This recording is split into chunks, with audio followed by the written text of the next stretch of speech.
अस्सलाम वालेकुम रहमतुल्लाह। व्यूअर्स, आज हम डिस्कस करेंगे सर्वाइकल पेन या इसको नेक पेन भी कहा जाता है। तो इस वीडियो में हम ये डिस्कस करेंगे कि स्पॉन्डिलोलिसिस होता क्यों है, इसके काजेस क्या है, और फिर इसके मेडिसिन को हम डिस्कस करेंगे कि इसके होम्योपैथिक ट्रीटमेंट क्या है। तो आए अपने टॉपिक की तरफ। स्पॉन्डिलोलिसिस के काजेज या नेक पेन के काजेज हमारे पास, या सर्वाइकल बल्जिंग या सर्वाइकल स्पॉन्डिलोलिसिस के काजेज हमारे पास। पहले काज जो है डीजनरेशन ऑफ सर्वाइकल वर्टिब्रा है। तो ये degeneration of cervical vertebra, bulging of cervical vertebra है। और इसके भी मुख्तलिफ काजेज होते हैं कि डीजनरेशन क्यों होते हैं, degeneration of vertebra, cervical vertebra क्यों हो जाता है। तो उसकी वजूहात में हमारे पास इन्फ्लेमेशन या इन्फेक्शन है।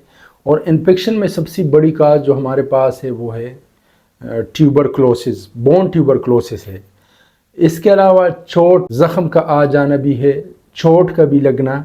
अगर जैसे कि कोई गिर जाता है या कोई एक्सीडेंट हो जाता है जिसकी वजह से सर्वाइकल वर्टिब्रा में बल्जिंग आ जाती है या डीजनरेशन हो जाती है, डीजनरेशन चेंज आ जाती है। इसके अलावा हमारे पास क्रिस्टलाइजेशन है या क्रिस्टल का जमा होना होता है। तो बाज़ औक़ात ऐसे है कि ये हमारे पास जो गाउट है, तो गाउट की वजह से भी, यूरिक एसिड बढ़ जाने की वजह से भी हमारे जो सर्वाइकल बोन्स या सर्वाइकल जो वर्टिब्रे है वहाँ पे दर्द हो जाती है। तो ये इसके काजेज़ है। और अब मेडिसिन की तरफ आते हैं। तो सबसे पहले हम एज ए होम्योपैथिक हम इसकी मियाज़मेटिक काज को देखते हैं, मियाज़मेटिक अप्रोच को देखकर फिर मेडिसिन अप्लाई करते हैं कि कौन से मियाज़म की मेडिसिन यहाँ पे लगानी चाहिए। तो बोन डीजनरेशन में सबसे जो अच्छी मेडिसिन हमारे पास है वो है सिप्लिनियम है। और सिप्लिनियम के साथ साथ ड्रोसरा का इस्तेमाल करते हैं, ये हाई पोटेंसी में इस्तेमाल करते हैं। इसके अलावा रूटा का इस्तेमाल करते हैं, क्योंकि रूटा का भी बोन डीजनरेशन में बेहतरीन और इफ़ेक्टिव रिज़ल्ट है। इसके अलावा अगर मरीज़ को कोई एक्सीडेंट हुआ है, कोई मरीज़ कहीं गिर गया है और इसके वजह से उसके सर्वाइकल जो मोहरे है, सर्वाइकल जो वर्टिब्रे उसमें बल्जिंग आई है या डिजनरेशन हुआ है, तो फिर वहाँ हम अर्निका का इस्तेमाल करते हैं, अर्निका मोंटाना का इस्तेमाल करते हैं। और इस मेडिसिन मैंने बता दी, इसके साथ साथ बोन में बहुत बेहतरीन रिज़ल्ट जो है वो हम अरमेट है, अरमेट को बोन टॉनिक भी कहा जाता है। तो ये इसका बेसिक अप्रोच है। अब हम आते हैं इसके पैथोलॉजी की तरफ। तो सर्वाइकल के 7 वर्टिब्रे है, 1 2 3 जो है ये स्कल के बेस के साथ ये जॉइंट्स हैं। इसमें अगर तकलीफ़ होती है तो बिल्कुल जो हड्डी का जो स्कल के जो बेस है, अगर इसमें दर्द होती है और मरीज़ को इसके साथ चक्कर भी आता है, तो फिर यहाँ पर जैल्सीमियम का बेहतरीन रिज़ल्ट है। और इस मरीज़ को सुस्ती भी होती है और आँख खुलने में भी तकलीफ़ होते हैं, इसके साथ साथ मरीज़ को चक्कर भी आता है। इसके अलावा अगर सर्वाइकल 4-5 में मसला है, तो सर्वाइकल 4-5 जो है ये हमारे जो शोल्डर है या हमारे जो ट्राइसेप बाइसेप मसल्स है, डायफ्राम तक ये जो है नर्व सप्लाई करती है। और 6 और 7 जो सर्वाइकल वर्टिब्रे है, यहाँ से जो नर्व निकलते हैं वो तो हमारे रेस्ट जो है, रेस्ट जॉइंट तक और फिंगर तक नर्व यहीं से गुज़रते हैं।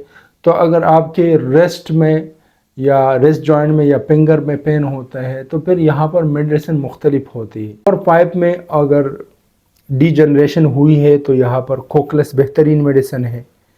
इसके अलावा अगर मरीज़ को डीजनरेशन के साथ मरीज़ को चलने में या हरकत करने में तकलीफ़ होती है, तो फिर यहाँ पर हमारे पास 2 किस्म के मेडिसिन है, ब्रायोनिया है اور کلچیکم ہے، اور برائیونیا کا جو کرونک ہے وہ ہمارے پاس کولچیکم میڈیسن ہے۔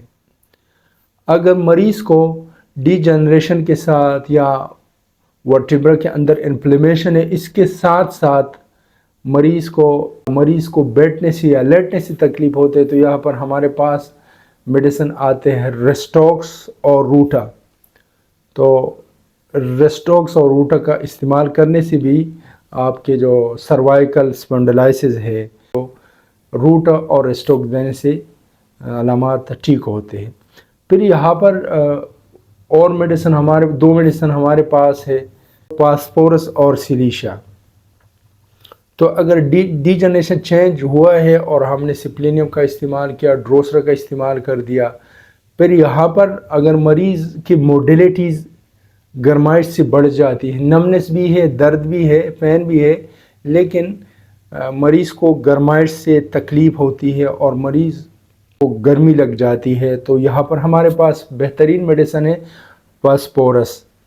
اگر مریض کو نمنس ہے، شولڈر جوائنٹ میں پین ہے یا نمنس ہے، یا ریسٹ جوائنٹ میں یا فنگر میں پین ہے، نمنس ہے، اور مریض کو سردی بھی لگ جاتی ہے، تو یہاں پر ہمارے پاس پھر میڈیسن جو ہے الگ ہو جاتی ہے۔ پھر یہاں پر ہم اسی مریض کو سیلیشیا میڈیسن دے دیں گے۔ تو اس لیے کہ اگر آپ مریض ہو، سروائیکل اسپونڈلائسس ہے، یا آپ کو سروائیکل پین ہے، یا آپ کو نیک پین ہے، تو آپ کو چاہیے کہ اپنے قریبی ہومیوپیتھک ڈاکٹر سے اپنا ہومیوپیتھک علاج کروائیے۔ آپ کے سروائیکل اسپونڈلائسس ہے یا آپ کو نیک پین ہے، تو آپ کی تکلیف انشاءاللہ ختم ہو جائے گی۔ اور اس کے ساتھ ساتھ ایکسرسائز بھی ضروری ہے۔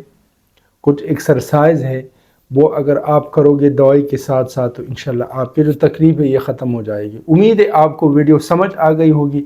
پھر بھی اگر آپ کو اسپونڈلائسس کے بارے میں، یا جو میں نے آپ کو ہومیوپیتھک میڈیسن بتا دی، اس کے بارے میں کوئی بھی کویشچن ہو، کوئی بھی کوئری ہو، تو آپ کمنٹ سیکشن میں پوچھ سکتے ہو۔ اگر آپ ابھی تک ہمارے چینل پر نئے ہوں تو آپ اس چینل کو سبسکرائب کیجیے گا، اس کو شیئر کیجیے گا، اور اس کو لائک بھی کیجیے گا۔ والسلام۔